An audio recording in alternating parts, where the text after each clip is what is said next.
Ranji trophy cricket final ಆಗಿದೆ. Karnataka trophy ಗೆಲ್ಲುವಂತಹ ಕನಸು ಈಗ ನುಚ್ಚು ನೂರಾಗಿದೆ. 11 ವರ್ಷಗಳ ನಂತರ ಟ್ರೋಫಿ ಗೆಲ್ಲುವ ಕನಸು ಭಗ್ನ ಆಗಿದೆ. ಈಗ ಕರ್ನಾಟಕದ ಕನಸಾಗಿತ್ತು ರಣಜಿ ಟ್ರೋಫಿಯನ್ನು ಗೆಲ್ಲುವುದು. ಆದರೆ ಈಗ ಆ ಕನಸೆಲ್ಲವೂ ಕೂಡ ನುಚ್ಚು ನೂರಾಗಿರುವಂಥದ್ದು. ಸುಮಾರು 11 ವರ್ಷಗಳ ನಂತರ ಟ್ರೋಫಿ ಗೆಲ್ಲುವಂತಹ ಕನಸನ್ನು ಕಂಡಿತ್ತು, ಅದು ಭಗ್ನವಾಗಿದೆ. ಕರ್ನಾಟಕವನ್ನು ಮಣಿಸಿ ಚೊಚ್ಚಲ ರಣಜಿ ಟ್ರೋಫಿಯನ್ನು ಮುತ್ತಿಕ್ಕಿದ್ದಾರೆ ಜಮ್ಮು ಕಾಶ್ಮೀರದ ಆಟಗಾರರು. 67 ವರ್ಷಗಳಲ್ಲಿ ಮೊದಲ ಸಲ ಟ್ರೋಫಿಗೆ ಮುತ್ತಿಕ್ಕಿದ್ದಾರೆ ಜಮ್ಮು ಕಾಶ್ಮೀರದ ಆಟಗಾರರು. ಐತಿಹಾಸಿಕ ಸಾಧನೆಯನ್ನು ಮಾಡಿದ್ದಾರೆ.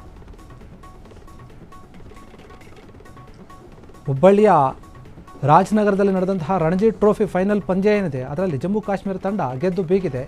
ಮೊದಲ ಇನ್ನಿಂಗ್ಸಲ್ಲಿ ಭರ್ಜರಿ 584 ರನ್ ಗಳಿಸಿತ್ತು ಜಮ್ಮು ಕಾಶ್ಮೀರ. ಕರ್ನಾಟಕ ಕೇವಲ 293 ರನ್ಗಳಿಗೆ ಆಲ್ಔಟ್ ಆಗಿದೆ. ಎರಡನೇ ಇನ್ನಿಂಗ್ಸ್ನಲ್ಲೂ ಕೂಡ ಭರ್ಜರಿ 342 ರನ್ಗಳನ್ನು ಗಳಿಸಿತ್ತು ಜಮ್ಮು ಕಾಶ್ಮೀರ. ಈ ಮೂಲಕ ಕರ್ನಾಟಕ ಏನು ಒಂದು ಕನಸನ್ನು ಕಂಡಿತ್ತು, ರಣಜಿ ಟ್ರೋಫಿಯನ್ನು ಗೆಲ್ಲಬೇಕು ಅಂತ ಹೇಳಿ. ಆ ಕನಸೆಲ್ಲವೂ ಕೂಡ ಈಗ ಭಗ್ನವಾಗಿರುವಂಥದ್ದು. ಮೊದಲ ಬಾರಿಗೆ ಜಮ್ಮು ಕಾಶ್ಮೀರ ಚೊಚ್ಚಲ ರಣಜಿ ಟ್ರೋಫಿಯನ್ನು ತನ್ನದಾಗಿಸಿಕೊಂಡಿದೆ. ಅನೇಕ ವರ್ಷಗಳ ಕನಸಿತ್ತು ಅವರದ್ದು ಕೂಡ. ಈವರೆಗೂ ಒಂದು ಬಾರಿಯೂ ಕೂಡ ಅವರು ರಣಜಿ ಟ್ರೋಫಿಯನ್ನು ಗೆದ್ದಿರಲಿಲ್ಲ. 67 ವರ್ಷ ಆಗಿತ್ತು ಈ ಟ್ರೋಫಿ ಕ್ರಿಕೆಟ್ ಆಟ ಏನು ಶುರುವಾಗಿ. ರಣಜಿದು ಸಾಕಷ್ಟು ವರ್ಷಗಳಾಗಿತ್ತು. ಜಮ್ಮು ಕಾಶ್ಮೀರ ಟೀಮ್ ಏನಿದೆ ಅದು ಪ್ರತಿ ಬಾರಿಯೂ ಕೂಡ ಆಟವನ್ನು ಆಡೋಕೆ ಬಂದರೆ ಎಲ್ಲೋ ಒಂದು ಕಡೆ ಸೋಲ್ತಾ ಇದ್ದರು, ಕೈಗೂಡ್ತಾ ಇರಲಿಲ್ಲ. ಸುಮಾರು ವರ್ಷಗಳಾಗಿತ್ತು. ಒಂದು ಬಾರಿ ಆದರೂ ನಾವು ಗೆಲ್ಲಬೇಕೆನ್ನುವಂಥ ಆಸೆಯಿಂದ ಪ್ರತಿ ಬಾರಿ ಬಂದು ಸೋಲ್ತಾ ಇದ್ರು, ಹೋಗ್ತಿದ್ರು. ಆದರೆ ಈ ಬಾರಿ ಅದೃಷ್ಟ ಅವರ ಕೈ ಹಿಡಿದಂತೆ ಕಾಣ್ತಾ ಇದೆ. ಇನ್ನು ಕರ್ನಾಟಕ ಆಟಗಾರರು ಕೂಡ ಎಲ್ಲೋ ಒಂದು ಕಡೆ ಅವರ ಪ್ರದರ್ಶನವನ್ನು ಸರಿಯಾಗಿ ಮಾಡಿಲ್ವೇನೋ ಎನ್ನುವಂತಹ ನಿರಾಸೆ ಕೂಡ ಕನ್ನಡಿಗರಲ್ಲಿದೆ. ರಣಜಿ ಟ್ರೋಫಿಯಲ್ಲಿ ಯಾರು ಯಾವ ರೀತಿಯಾಗಿ ಆಟವನ್ನು ಆಡ್ತಾರೋ ಮುಂದಿನ ಅವರ ಕ್ರಿಕೆಟ್ ಭವಿಷ್ಯ ಅದೇ ರೀತಿಯಾಗಿ ಉಜ್ವಲವಾಗಿ ಆಗ್ತಾ ಹೋಗುತ್ತೆ. ಈಗ 11 ವರ್ಷಗಳ ಹಿಂದೆ ಗೆದ್ದಿತ್ತು ಕರ್ನಾಟಕ. ಆನಂತರ ಮತ್ತೆ ಈಗ ಗೆಲ್ಲುವಂತಹ ಕನಸು ಕೂಡ ಕಂಡಿತ್ತು. ಫೈನಲ್ಗೆ ಹೋಗಿದ್ರು ಕರ್ನಾಟಕ ಟೀಮ್ ಮತ್ತು ಜಮ್ಮು ಕಾಶ್ಮೀರ ಟೀಮ್. ಸ್ವಲ್ಪ ಸಣ್ಣ ಪುಟ್ಟ ಕಿರಿಕ್ ಕೂಡ ಆಗಿತ್ತು ಈ ಹಿಂದೆ ಈ ಎರಡು ಟೀಮ್ಗಳ ನಡುವೆ.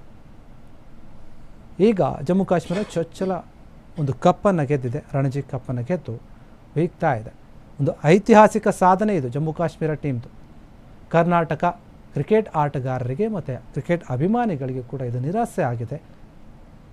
ಫೈನಲ್ ಪಂದ್ಯಕ್ಕೆ ಕರ್ನಾಟಕ ಹೋಗಿತ್ತು, ಗೆಲ್ಲುತ್ತೆ ಅನ್ನುವಂತಹ ನಿರೀಕ್ಷೆ, ಬಹುದೊಡ್ಡ ನಿರೀಕ್ಷೆ ಇತ್ತು. ನೋಡಿ, ಮೊದಲ ಇನ್ನಿಂಗ್ಸಲ್ಲಿ 584 ರನ್ನನ್ನು ಗಳಿಸಿರುತ್ತೆ ಜಮ್ಮು ಕಾಶ್ಮೀರ.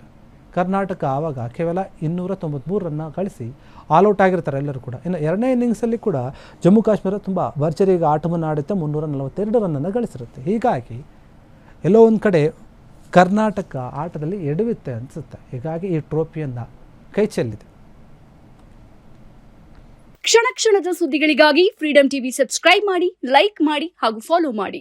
ಹೊಸ ಸುದ್ದಿಗಳ ನೋಟಿಫಿಕೇಶನ್ಗಾಗಿ ಬೆಲ್ ಐಕಾನ್ ಮೇಲೆ ಕ್ಲಿಕ್ ಮಾಡಿ.